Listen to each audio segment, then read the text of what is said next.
It's not all the time you need sandpaper to key something like this.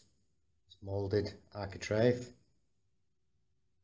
So if it's rough, then usually what I do is with some sandpaper, quite coarse, then I would work all the edges, get it nice and smooth.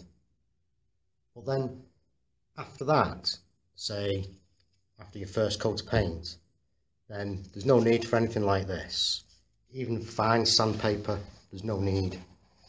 All you need to use is a pad. Now with the pad, it will mould into all those areas, so you can easily sand it. And when I say sand, it's only keying this to accept another coat of paint. So this has already been done previously, and now I'm just here recoating. So this is where I just need to use the pad, because there's no nibs, it's smooth, just wants a key for the next paint.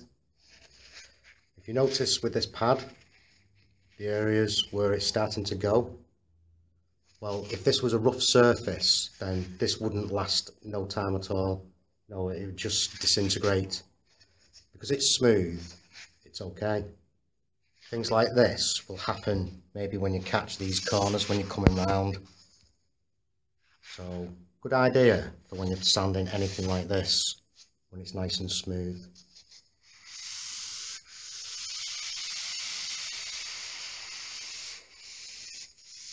Flatter edges, and it will always go back to smooth sandpaper. Just helps to keep that pad going for a bit longer.